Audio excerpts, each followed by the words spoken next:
Ada berapa jenis yang ada di sini, Mbak? Kalau di sini kita ada 6 jenis. Yang pertama ada selada merah, selada hijau, bayam merah, ini seperti ini. Oh gitu. Kemudian ada bayam hijau seperti itu. Seledri, kemudian ada sawi. Oke.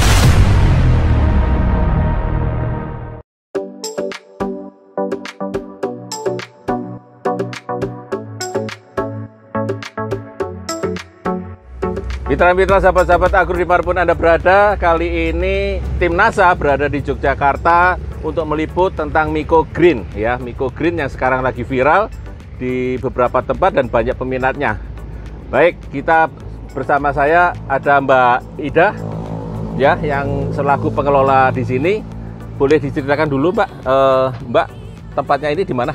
Lokasinya? Jadi ini lokasinya ada di Jalan Kaliurang, KM 19, Pakem, Sleman, Yogyakarta. Ya, di sini kita sedang melihat microgreen dan melihat teknisnya, dan nanti kita akan cerita tentang yang lain-lainnya.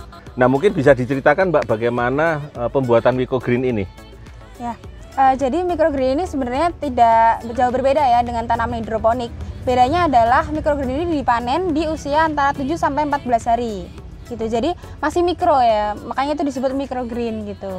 Nah ini untuk budidaya sendiri sama, yang pertama ada tahap penyemaian, ada tahap persemaian, itu kita menggunakan media hidroponik yaitu rock wool. Kita menggunakan rock wool. Nah seperti ini rock woolnya. Ya, kita menggunakan rock wool yang akan dibasahi terlebih dahulu sebelum dilakukan penyemaian. Nah untuk pembahasannya sendiri kita menggunakan campuran air dan PPT hormonik dengan dosis 2 ml per liter. Gitu. Kemudian nanti dibasahi rock woolnya hingga jenuh. Nah kemudian setelah itu kita semai. Kita semai benihnya itu menyebar di permukaan rock wool. Oke, disebar ya, begitu. Secukupnya sampai menutupi seluruh permukaan. Nah kemudian setelah itu kita simpan di tempat gelap selama 2 malam. Tujuannya untuk merangsang proses perkecambahan. Kemudian setelah 2 malam kita keluarkan di rak sebelah sini. Nah itu sekitar 2 hari. 2 hari supaya dia muncul daun, muncul akar. Kemudian baru kita pindahkan ke meja ini gitu. Nah stepnya sampai panen di hari ke-7. 7 hari setelah semai itu udah bisa panen. Dan cara panennya pun mudah gitu. Tinggal digunting saja, terus siap dikonsumsi. Oke, jadi gunting tanaman ini ya, yang bibitnya itu kemudian dikonsumsi.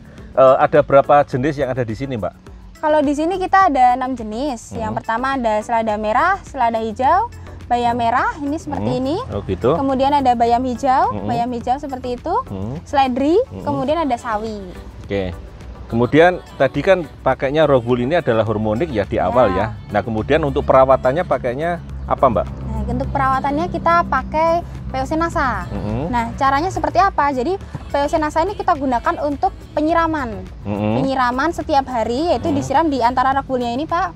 Jadi di antaranya begitu di sini. Oke, supaya di sini. rock woolnya basah, itu kita campuran air dengan POC NASA dengan dosis 2 ml per liter. Nggak pakai semprot ya? Tidak pakai. Jadi cuma diberikan di sela-selanya, airnya di sela-sela begitu. Ya, kemudian ini rata-rata Mbak memproduksi berapa rock wool atau berapa tempat ini nih? Ini hitungannya pack ya untuk satu rock wool. Nah itu kira-kira sehari itu 90 sampai 100 pack. Tergantung pesanan. Betul. Jadi termasuk pesanan. Hari ini kita juga jualnya juga 100 pack per hari.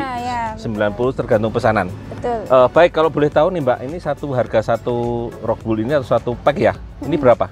Kalau satu pack yang sudah siap panen itu berkisar antara 15.000. 15.000. Oh, itu packnya seperti itu ya? Ya, itu. Oke. Ini adalah seperti ini. Ya. Ini adalah packingnya tanaman microgreen dengan seperti ini. Boleh tahu harganya berapa? 15.000. Harga per packnya adalah 15.000. Ya. Kemudian selain yang ini biasanya mereka ini makan sayuran microgreen ini, alasannya kenapa ya, Mbak, kalau boleh tahu, Mbak? Oke. Jadi ada beberapa keunggulan antara microgreen dengan sayuran biasa. Yang pertama, microgreen ini nutrisinya 9 kali lebih banyak daripada sayuran biasa. Kemudian dia teksturnya renyah. Kemudian dia cocok untuk yang tidak suka sayur. Kemudian untuk anak kecil. Nah ini juga cocok untuk konsumsi dalam bentuk salad, terus kemudian sandwich ataupun di jus. Gitu ya.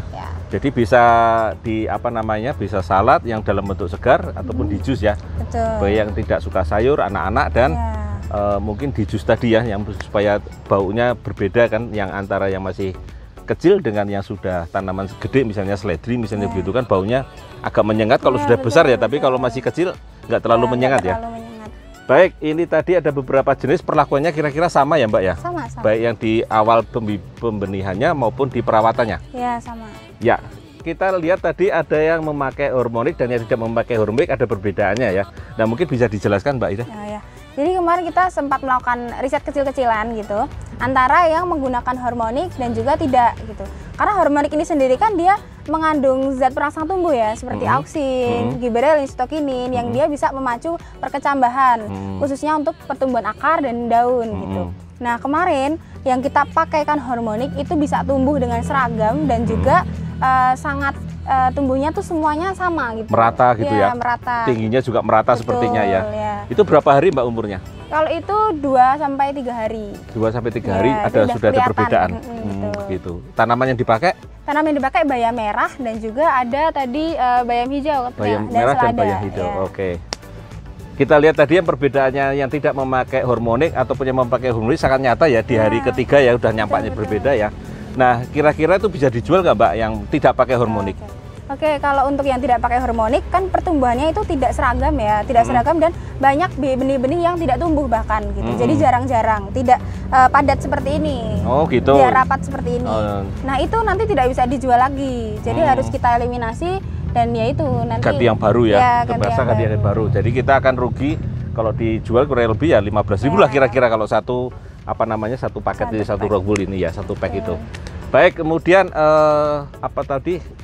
Kalau dalam satu skala produksi ini, mungkin dari 100 ini, kira-kira kalau ada yang rusak, kira-kira berapa rockwool atau berapa pack yang rusak Mbak kira-kira? Jadi kalau misalnya dari untuk semaian kita 15 pack, itu kira-kira ada 2 pack yang tidak bisa kita jual gitu. Jadi sekitar 13/15 ya. 3/15, jadi dari 15 pack yang kemungkinan gagal kalau kita pakai NASA adalah 3 pack, jadi 3/15. Kalau kita tidak menggunakan teknologi NASA ini ya, maka kemungkinan besar produk-produk yang tidak digunakan tadi pada tanaman mikro ini, maka kemungkinan besar akan gagal ataupun tidak bisa dijual karena tidak merata dan ukurannya terlalu kecil. Kita tanya kepada Mbak Ida. Mbak Ida, mungkin ada saran ataupun pesan kepada teman-teman yang barangkali berminat untuk bermain di microgreen ini? Silakan Mbak Ida. Baik, microgreen ini sangat mudah ya bagi ibu-ibu yang tidak punya lahan luas. Ini bisa dibudidayakan dengan mudah dan kemudian panennya mudah, manfaatnya besar. Gitu. Pasarnya juga besar ya? Iya betul. Nah, terlebih lagi ketika kita menggunakan PPT hormonik dan POC NASA, itu pertumbuhan akan sangat baik, seragam, dan juga nanti terasa manfaatnya. Jadi menjamin untuk pasarnya hasilnya juga lebih bagus ya kira-kira gitu ya. Baik, terima kasih Mbak Ida. Baik mitra-mitra, sahabat-sahabat agro dimanapun Anda berada, demikian tadi bincang-bincang kita dengan Mbak Ida selaku pengelola microgreen yang ada di sini ya. Dengan Adi Nugroho dan kameramen Pak Dimas melaporkan dari Yogyakarta. Terima kasih dan semangat pagi. Semangat pagi.